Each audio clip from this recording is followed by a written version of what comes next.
கிளம்பியாச்சு வெளில. குடி பசங்களா?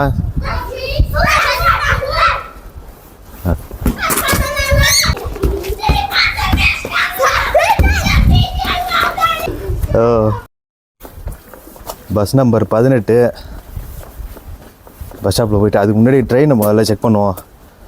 கிர்கிஸ்தான் போகிறதுக்கு எந்த டைமில் இருந்துச்சுன்னா ஈவினிங் வந்து இன்னைக்கு கிளம்பிட வேண்டியதான். நம்ம இந்தியன் ரெஸ்டாரண்ட் கிடச்சிதுன்னா ரொம்ப பரவாயில்ல. அங்கே கஜகஸ்தானில் கிடச்சிது, இருந்தாலும் அது அந்த அளவுக்கு ஒன்றும் சொல்கிற அளவுக்கு இல்லை. பேர் தான் இந்தியன் ரெஸ்டாரண்ட் தவிர சும்மா டேஸ்ட்லாம் நம்ம டேஸ்ட்டே கிடையாது. பஸ் ஸ்டாண்டுன்னு சொன்னால் நம்பவே முடியாது. நான் எதிர்பார்க்கவே இல்லை எந்த அளவுக்கு இருக்குன்னு. கஜகிஸ்தானில் இருக்கிற Dushanbe bus stand.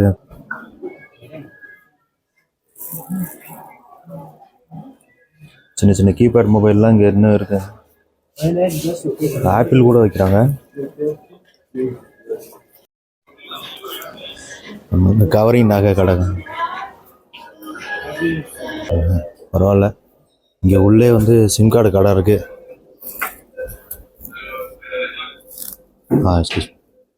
Sim card. Show me the plan. This நல்லா மாட்டினா. இங்கே தஜிகிஸ்தான்லேருந்து கிர்கிஸ்தான் போகிறதுக்கு வழியே இல்லை. பார்டர்லாம் க்ளோஸ் பண்ணிட்டாங்களாம், ரோடு சரியில்லைன்னு. மார்ச் ஏப்ரலில் தான் ஓப்பன் பண்ணுவாங்க அப்படின்றாங்க. நான் அந்த பஸ்ஸு ட்ரெயின் டைமிங் தெரியறதுக்காக இங்கே வந்து கேட்டேன். Tourism information centre. அப்போ இப்போ எப்படி போகிறதுன்னா, நீங்கள் உஸ்பெகிஸ்தான் போயிட்டு அங்கேருந்து வேணால் போகலாம் அப்படின்றாங்க. திரும்ப மறுபடியும் அங்கே உள்ளே போகணுன்னா விசா எடுத்து அப்ளை பண்ணி அதுக்கப்புறம் தான் உள்ளே போக முடியும்.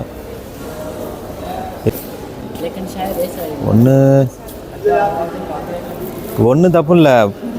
அப்படியே கிர்கிஸ்தான் போகாமல் பிளானே ட்ராப் பண்ணிட்டு கூட நேராகவே கஜகிஸ்தான் போயிட்டு அங்கேருந்து கூட கிளம்பிடலாம் டெல்லிக்கு. ஆனால் கிர்கிஸ்தானுக்கு 10,000 ரூபா செலவு பண்ணி விசா எடுத்தது பெரிய கொஞ்சம் கஷ்டமாகவும் இருந்தது, செலவும் அதிகம். ஒரு நாட்டுக்கு டூரிஸ்ட் விசாவே 10,000. இந்த மாதிரி ப்ராப்ளம் இருக்கும்னு தெரில முன்னாடியே. ஐயோ, நாலா பக்கமும் லாக் ஆன மாதிரி ஆகிட்டுது.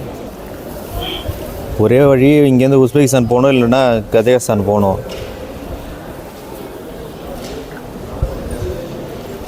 இப்போ ஒரு டைம் போகிறோம், மறுபடியும் கிர்கிஸ்தான் போயிட்டு திரும்ப வந்து கஜகஸ்தான் வந்து அதுக்கப்புறம் இந்தியா போகணுன்னா 3 டைம் அலோவ் பண்ணுவாங்களான்னு முன்னே தெரியலையே.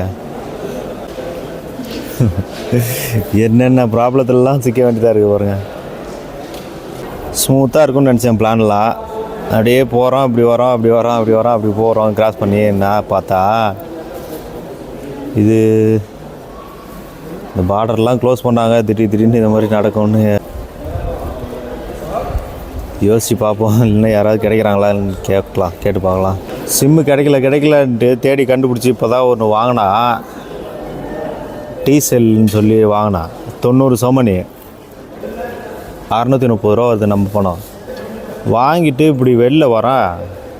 இங்கே ZTE மொபைல்னு ஒரு சிம்மு வச்சு விற்கிறாங்க. வெறும் 55 சோமனி தான், 30 GB. அங்கே 10 GB தான். அது 10 GB 630 ரூபா.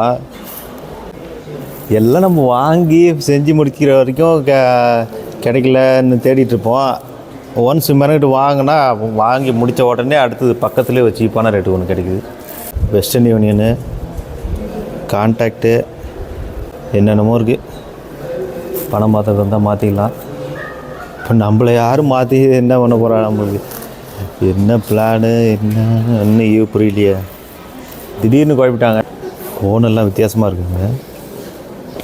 ஃபோன் கவர் சோமனி सर 500 சோமனி. ஓ, 3500 ரூபா இந்த கவரு. பஸ் ஸ்டாண்டு வெளியில் வந்துட்டேன். ஒரு புலி வந்து ரைட்டு, புலி வந்து கண்ணுக்குட்டி அட்டாக் பண்ணுது.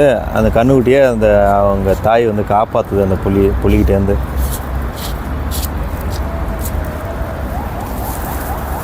பஸ் ஸ்டாண்டோடைய மெயின் என்ட்ரன்ஸ் இதுதான், ஏஷியன் எக்ஸ்பிரஸ் டெர்மினல். தஜிகிஸ்தானில் வந்து first time public bus try பண்ணலாம். நிற்கிறதுக்கு நல்ல இடம் இங்கே கொடுத்துட்டாங்க. இங்கே பொதுவாக ஆனால் வீடியோவில் வர்றதை யாரும் பெருசாக விரும்ப மாட்டேன்றாங்க. பார்த்தாலே அப்படியே திரும்பிக்கிறாங்க.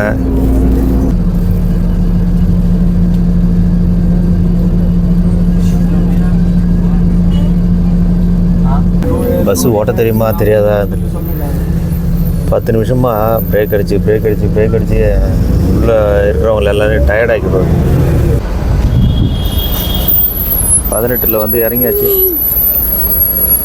இந்தியன் ஸ்டூடெண்ட்ஸ் நிறையா பேர் பார்க்கலாம் அப்படின்னு சொன்னார். இங்கே மெடிக்கல் காலேஜ் அதெல்லாம் நிறையா இருக்குது. ஆமாம், அவங்க சொன்ன மாதிரி நல்லா தான் இருக்குது இந்த இடம். சிட்டியும் க்ளீனாக இருக்குது.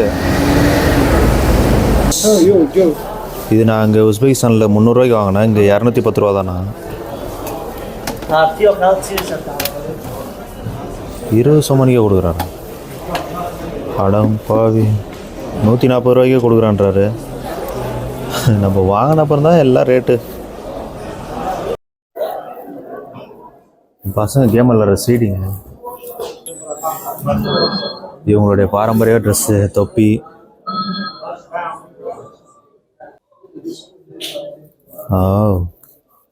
பெரிய பெரிய கத்திலாம் வச்சுருக்காங்க. 1200னா 8400 ரூபா இந்த வால். எதையாவது தள்ளி விட்டு உடச்சிட்டோம்னா அதுக்கு நம்ம பணம் கொடுக்கணும். இப்போ தான் காலில் ஒன்று தட்டுப்பட்டு ஜஸ்ட் மிஸ் எஸ்கேப் ஆகிட்டு. இங்கே அப்படியே வித்தியாசமான பொருளாக. ஆஹா, எவ்வளோ பெரிய செஸ் போர்டு பாருங்கள்.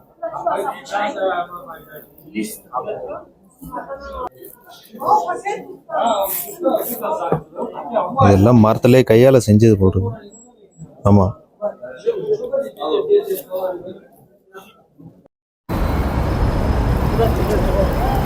நல்ல ஒரு மிகப்பெரிய மார்க்கெட் தான் இது.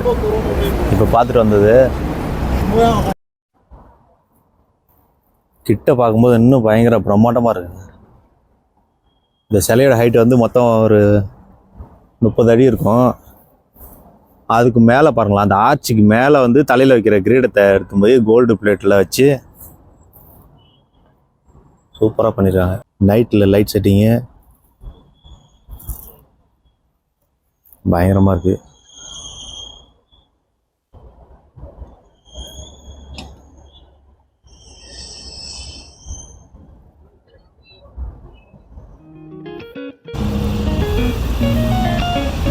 இது ஒரு கவர்மெண்ட் பில்டிங் தான். இது communication centre of the government of Tajikistan.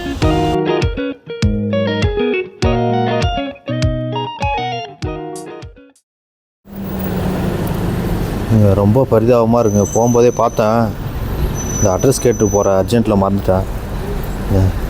கையில் ஒரு புள்ளையை வச்சுட்டு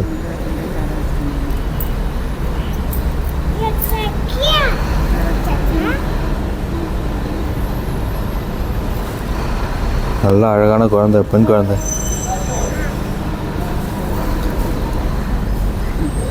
பாய்டா, நம்மளால முடிஞ்சது ஒரு 10 சோமானி. ரொம்ப கிராஸ் பண்ணி போகிற வரைக்கும் கை காமிச்சிருந்தாங்க. நான் அது இப்போ அட்ரஸ் கேட்டு இப்படி வரலான்ட்டு பார்க்க போகும்போது கொடுக்காம போயிட்டாங்களேன்னு சொல்லி அவங்க கீழே குனிஞ்சிட்டு ரொம்ப ஃபீல் பண்ணுறாங்க. இப்படி திரும்பி வரும்போது பார்க்குறேன், மனசே கேட்கல.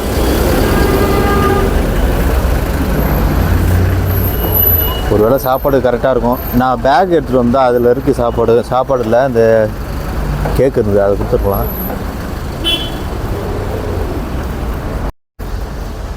கண்டுபிடிச்சாச்சு. இதோ சின்னதாக போர்டு வச்சுருக்காங்க, ஈஸியாக கண்டுபிடிச்சிடலாம் பார்த்து. டெல்லி தர்பார் துஷான்பே. சாப்பாடு எந்த அளவுக்கு ஸ்பைஸியாக இருக்குன்னு பார்க்கலாம். ஒரு ஃபுட் டெலிவரி பண்ணுற அந்த ஜொமேட்டோக்காரங்க அவங்ககிட்ட கேட்குறேன், அவங்களுக்கே தெரில இந்த ஹோட்டலு. அதுக்கப்புறம் பக்கத்தில் பில்டிங் வேலை செய்கிறவங்க ஒருத்தவங்கிட்ட கேட்டால் அவங்க கரெக்டாக சொல்கிறாங்க, அந்த பக்கம் போய் பாருங்கள். அது என்னடா இது ஓப்பன் ஆகலைன்னு பார்த்தா ஃப்ரண்ட்லேயே க்ளீனாக எழுதி ஒட்டிட்டாங்க, மண்டே க்ளோஸ்டுன்னு. ஸோப்பா நல்லா அறுசுவை உணவாக காரசாரமாக வந்து சாப்பிட்றலான்னு பார்த்தா இங்கே சரௌண்டிங்கில் இது ஒன்று தான் இருக்குது. அப்படி இல்லைன்னா இங்கேருந்து 4 கிலோமீட்டர் போனோம். மணி ஆல்ரெடி மத்தியானம் 2 ஆகிட்டுது. 2 ஆன மாதிரியே தெரில பாருங்கள். நல்லா மேகமூட்டமாகவும் இருக்குது, பனியாகவும் இருக்குது. வேறு வழி இல்லை, இன்றைக்கி அந்த பண்ணை வச்சு தான் ஓட்டணும் போல் இருக்குது. சாமி பண்ணை சாப்பிட்டு அதில் ஒரு காரசாரம் ஒன்றுமே இருக்க மாட்டேங்குது.